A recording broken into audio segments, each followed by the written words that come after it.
चालू करो बे। जब से सरकार की ओर से ऑपरेशन सिंदूर को अंजाम दिया गया था, तब से कांग्रेस इसका विरोध कर रही है। वैसे तो कांग्रेस ऐसा कोई भी मुद्दा नहीं है जिसमें वो सहमति दिखा चुकी हो, चाहे वो मुद्दा देश हित का ही क्यों ना हो, विरोध जारी रहना चाहिए। लेकिन आज संदीप चौधरी भी मानव पूरी तैयारी के साथ आए हुए थे। जैसे ही कांग्रेस के पवन खेरा ने सरकार पर सवाल उठाना शुरू किया, तो संदीप चौधरी जी ने भी कांग्रेस को अपना आईना दिखा दिया और यही सवाल और जवाब वीडियो को और भी दिलचस्प बना देते जब पवन खेरा अपने ही सवालों में फंसते हुए नजर आते। वीडियो को पूरा देखने के बाद अपनी राय कमेंट में ज़रूर लिखें और वीडियो को लाइक करना बिल्कुल ना भूलें। तो स्टार्ट करते हैं आज का वीडियो। जब सरकार साफ कर चुकी है कि भाई हमने even at the start of the operation का मतलब दरअसल ये है कि 22 मिनट में 22 अप्रैल का जब बदला ले लिया तब हमने जानकारी दी, तो इस बात का बतंगड़ क्यों बनता जा रहा है? इससे देश का कोई फायदा हो रहा है क्या पवन भाई? बात तो सही है। संदीप भाई, at the start of the operation का अनुवाद शशि थरूर जी से करा लीजिए, किसी से करा लीजिए कि at the start of the operation का हिंदी अनुवाद क्या होता है। अगर निशिकांत दुबे की बात सही है तो फिर उसी दिन विदेश मंत्री या विदेश मंत्रालय कह देता कि साहब 91 की एक समझौता है और उसकी वजह से हमको यह बताना पड़ा। तो दोनों चीजें तो सही नहीं हो सकती। वो बोले नहीं, हमने तो एट द स्टार्ट का मतलब ये नहीं कि शुरू होने से पहले, हमने तो खत्म होने के बाद बताया। तो फिर ये गलत है जो निशिकांत दुबे कर रहे हैं। तो मतलब एक समझौते को तोड़ा आपने। अब इस समझौते पर आते हैं। समझौते की शब्द क्या है? मिलिट्री एक्सरसाइज, मनूवर और मूवमेंट। ऑपरेशन शब्द है क्या इसमें? एक्सरसाइज और ऑपरेशन में क्या अंतर, इन्हें नहीं समझ में आता। एक्सरसाइज शांति के दौर में होती है, एक्सरसाइजेस दोनों तरफ चलती रहती है मिलिट्री की। तो ये तो एक्सरसाइज के बारे में समझौता था, ऑपरेशन के बारे में तो नहीं था। और अगर ऑपरेशन के बारे में था, क्या बालाकोट अब आप जो ये तफसील दे रहे हैं, आप ही के मैं ट्वीट पे और आपके बयान आप ही को याद दिला रहा हूं पवन भाई। इस व्यक्ति को जानना चाहिए कि फरवरी 1991 के अंत में कांग्रेस ने चंद्रशेखर सरकार से समर्थन वापस ले लिया था और आपके वक्त में समझौता उस पर भी आ रहा था, लागू तो हुआ ना। इस बात को थोड़ा आप डिनाई कर सकते हैं। बात तो सही है। उस पर भी आ रहा था। हाँ, मैं उस पर भी आ रहा हूं, उस पर भी आ रहा हूं मैं, बिल्कुल। नंबर एक तो चलिए, वो आपने उसको मुझे बोला कि नहीं लागू आपके वक्त हुआ। मैं कह रहा हूं चलिए मान लेते हैं लागू हमारे वक्त हुआ।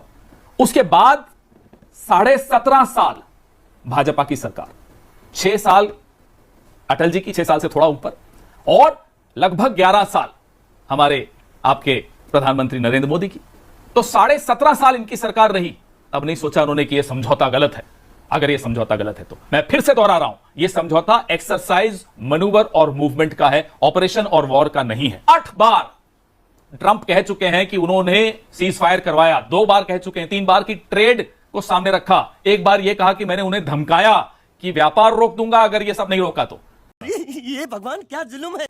आप बताइए इसका जवाब किसको देना चाहिए? मैं इस पर आपने 3 पहलू उठाए हैं, तो इधर से जवाब आपने 3 पहलू उठाए, पर मैं एक कॉमन सेंस की बात और भी पहलू है ना। अभी आते हैं पर मुझे एक चीज बताइए, और ये मैं पूरी जिम्मेदारी से पूछ रहा हूं, किसी की भी सरकार हो, वो कांग्रेस की हो, बीजेपी की हो, वाम खेमे की हो, मिलीजुली सरकार हो, यूएफओ, एनडीए हो, यूपीए हो, क्या देश का विदेश मंत्री पाकिस्तान को, हमारे एनिमी नंबर 1 को ऑपरेशन करने से पहले बताएगा? आप बाल की खाल नहीं निकाल रहे क्या? ऑपरेशन से पहले बता देंगे भैया तुम्हारे आतंकी ठिकाने हम निस्तनाबूद करने वाले हैं। बात तो सही है। ये किसी के गले उतरेगा? ये हजम होगा किसी को? भाई हजम तो कई चीजें हैं जो हो रही हैं जो हमें नहीं होती। हम तो उस परंपरा से हैं, ये देश उस परंपरा से है कि 1971 भी देखा, 7वां बेड़े को भी हमने ठुकरा दिया और हम अपना काम करते रहे। तो देखिए जो अभी हो रहा है, हजम तो किसी को नहीं हो रहा। सीज फायर किसी को हजम नहीं हो रहा, अमेरिका का हस्तक्षेप किसी को हजम नहीं हो रहा। बार बार कहा जा रहा है कि भाई ट्रेड की धमकी दी और ऑपरेशन सिंदूर रुका, ये सिंदूर का सौदा नहीं है तो और क्या है? तो ये कैसे हजम होगा? तो कई चीजें हजम नहीं हो रही। एक सेकंड पवन भाई, जब डीजीएमओ ने ये जानकारी दे दी और pilots are safe and back, उसके बाद भी आपके नेता राहुल गांधी वो पूछ रहे हैं सवाल कि जी हमारे कितने विमान गिरे। इससे देश का कोई फायदा हो रहा है क्या? बिल्कुल होता है। हम कितने प्रिपेयर्ड हैं? देखिए अकेला पाकिस्तान नहीं है। अकेले पाकिस्तान को तो हम अच्छी तरह मजा चखा सकते हैं, चखाएंगे भी और पहले भी चखा चुके हैं। चाइना साथ में है, और वो चाइना जिसको आप अगर मुंह खोलते हो उस चाइना के विषय में तो सिर्फ क्लीन चिट देने के लिए खोलते हो, अन्यथा आप मुंह नहीं खोल पाते हो। अरे तू जा रही, सरेआम क्लीन चिट दे देते हो। तो चाइना का पाकिस्तान से जो घनिष्ठता है, और आप जो अलग थलग पड़े हुए हो, हम जो पूरा हमारा देश जो अलग थलग पड़ा हुआ है पूरे विश्व में इस बार, तो क्या देश का नफा नुकसान पूछने का कर्तव्य विपक्ष का नहीं है, मीडिया का नहीं है। आप पूछ रहे हैं, हम भी पूछ रहे हैं, क्यों नहीं पूछेंगे? ये देश का नुकसान की बात से कहीं ज्यादा है कि देश को खतरे क्या है। बालाकोट में क्या हुआ, आज क्या हुआ, लगातार हमें यह जानना जरूरी है कि साहब हमारा कितना नुकसान हुआ। कैसे कैसे लोग रहते हैं यार यहाँ पर। जो जवान जाते हैं सीमा पर, क्या हम उन्हें पूरी तरह से मुस्तैद करते हैं, उनको पूरी तरह से इक्विप करते हैं? तो ये सब जानना जरूरी है। और उन्होंने भी जवाब ऐसा ही दिया कि साहब नुकसान होते हैं लेकिन हमारे पायलट सकुशल। हमें बड़ी खुशी हुई कि पायलट्स हमारे सकुशल आ गए, इसमें कोई मतलब सबको गर्व है इस बात। आज पूछो तो कैसा विपक्ष राजनीति कर रहा है, विपक्ष राष्ट्र विरोधी राजनीति कर रहा है, और आप वोट मांगने बटोरने निकल जाएंगे। वो पूरी मिलिट्री, तो वही आप भी तो पलटवार इसलिए कर रहे हैं ना, आपको लग रहा है कि जो उड़ी के बाद सर्जिकल स्ट्राइक हुई, आप भी तो फिल्मी डायलॉग मारते हैं, छिटपुट युद्ध हुआ है, छिटपुट कोई घटना ऑपरेशन सिंदूर को आप ही के राष्ट्रीय अध्यक्ष बता देते हैं। Is that fair? Is that in good taste? मैं बताता हूं, बताएं। ये हुई ना बात। अरे जब आपके विदेश मंत्री कहते हैं कि हमने at the start of the operation बता दिया, तो फिर और क्या इसकी परिभाषा निकलेगी? जब आपने पहले ही दुश्मन को बता दिया कि साहब मैं आ रहा हूं, आपने देखा इसका प्रभाव क्या हुआ। आज पाकिस्तान के टीवी पर जयशंकर, हमारे लिए बड़ी हंसी उड़ती ना, अरे साहब राहुल गांधी का बयान पाकिस्तान टीवी पर चल रहा है, फला का चल रहा है, कांग्रेस के इस नेता एस जयशंकर के बयान देख लो। हंसी उड़ रही है आज देश की। तेरे को बता देती, बर्दाश्त कर लिए, सरकार किसी की हो, पार्टियां बदलती रहती हैं।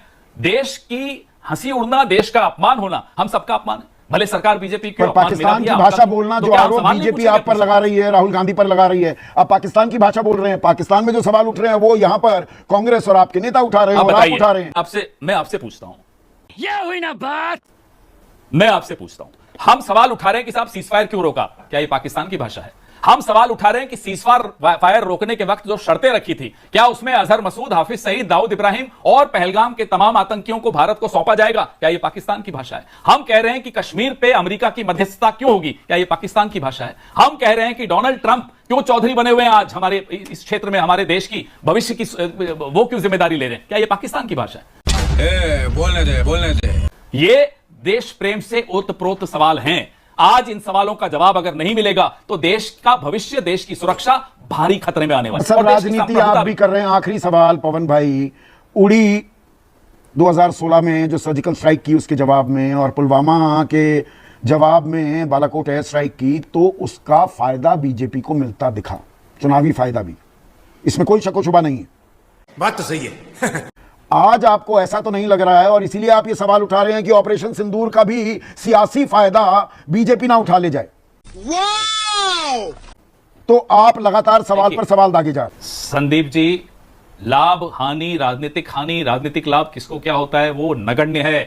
नुकसान देश को हो रहा है, और इसमें अगर हम चुप हो जाएं कि नहीं साहब अगर हम बोलेंगे तो राजनीतिक नुकसान हो सकता है, माफ कीजिएगा, हम चुप नहीं रहेंगे, क्योंकि हमारा एक कर्तव्य भी है।